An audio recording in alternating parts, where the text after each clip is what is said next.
Thank you so much, and I'm so thrilled to be here, and thanks for inviting me. I feel honored to be with such amazing minds. So the first thing I have to say is that, well, I work at the Joint Research Center of the European Commission. I am a scientist, and I have to say that what I am going to say today are my own views. Do not take them, please, as an official position of the European Commission.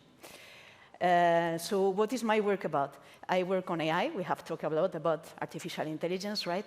And my focus is really on investigating and providing scientific evidence on the impact AI has on humans, but also the impact we humans, as developers, have on AI. Not only as developers, also as the persons creating data in the internet, and this data is used to train AI algorithms. So we have to be aware of these two sides of artificial intelligence. So more particularly, my expertise is on facial analysis. I've been working in facial analysis for 15 years. And well, I have a live demo here, just to show you how it works. You can see it. Yeah, perhaps I will move it this a bit. So this algorithm that works perfectly well in real time, and even with bad lighting conditions. Lighting conditions are not ideal, and it works pretty well. So it is able to detect certain facial landmarks around my eyes, nose, eyebrows. It is also able to detect my head pose, the orientation of my head, my gaze, and what we call facial micro-expressions, action units. Here you can see them. It is a way of, an objective way of describing what is going on in the face. For instance, action unit 1 and 2, the two on the top, are raising eyebrows. So I will raise my eyebrows, and they're activated.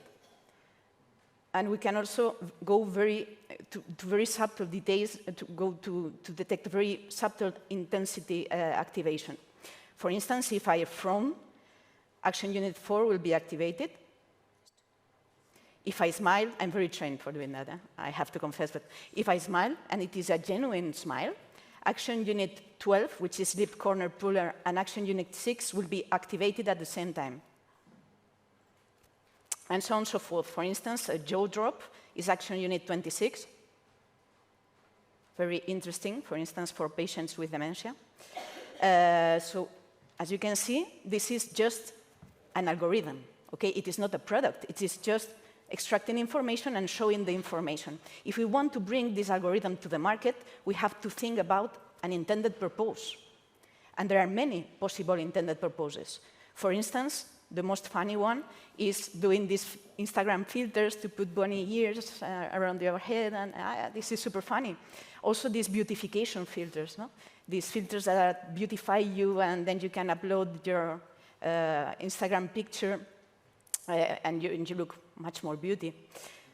This might seem a naive application, right? Just a filter for Instagram, and that's it. But think about the implications of beautifying people for adolescents, for instance, because it is the image you project into social networks. And this has a terribly psychological impact for adolescents and for non-adolescents as well. Also, when these algorithms beautify, they tend to beautify it in the white way. So there are some demographic biases there as well. There are other social applications that are very good. We call it AI for good. For instance, these tools are used for autistic children to train their emotional skills and their expressive skills, also to detect pain faces in patients that have dementia, Alzheimer, or whatever, and they cannot communicate the fact that they are feeling pain. So these kind of algorithms can serve to identify the face of pain, which is a very particular face that is very well codified in terms of action units. There are also more sensitive applications. For instance, the jaw drop action unit can be used for drivers to detect drowsiness in drivers. So this is very sensitive because it is a kind of alert that is sent back to the driver. It can also be used for job interviews, and it is actually used for job interviews, for student proctoring online to detect if a student might be cheating or looking at wherever. So a very same algorithm can have many different intended purposes.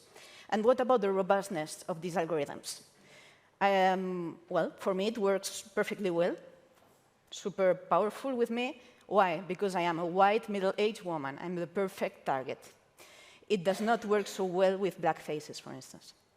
Then let's see if it works with a very old picture from my beloved Marie Curie.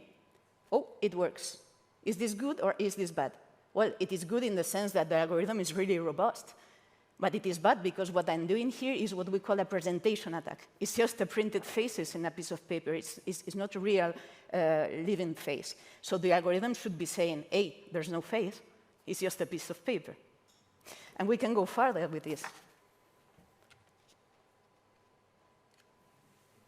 It is detecting my T-shirt as a face. This should not be happening. Okay? So these algorithms are for sure not perfect at all. Talking about Marie Curie, I am a big fan, and I wish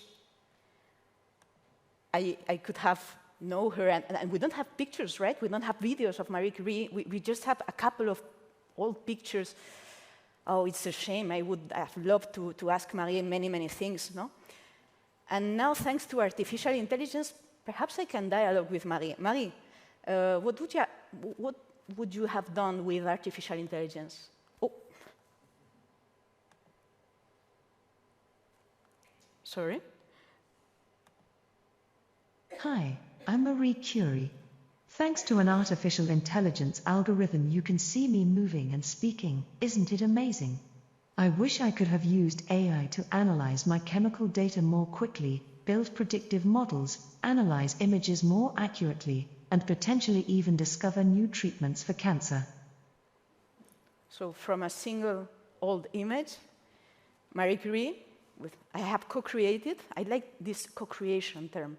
I have co-created with AI a newer image that could be the 21st century image of Marie Curie. I can speak with her, and I have asked a large language model, what would have Marie Curie have done with artificial intelligence? And this was the response. I put everything together, and this is the result. This is very nice. Okay, it's amazing. But we don't have to forget that Marie Curie is dead. So we are kind of making alive a dead person. Imagine that it's not Marie Curie, that it is your grandmother. Tricky. And also, it's a bit of misinformation, right? We can create a lot of disinformation, and this is a problem, because disinformation spreads really fast in the social networks, for instance.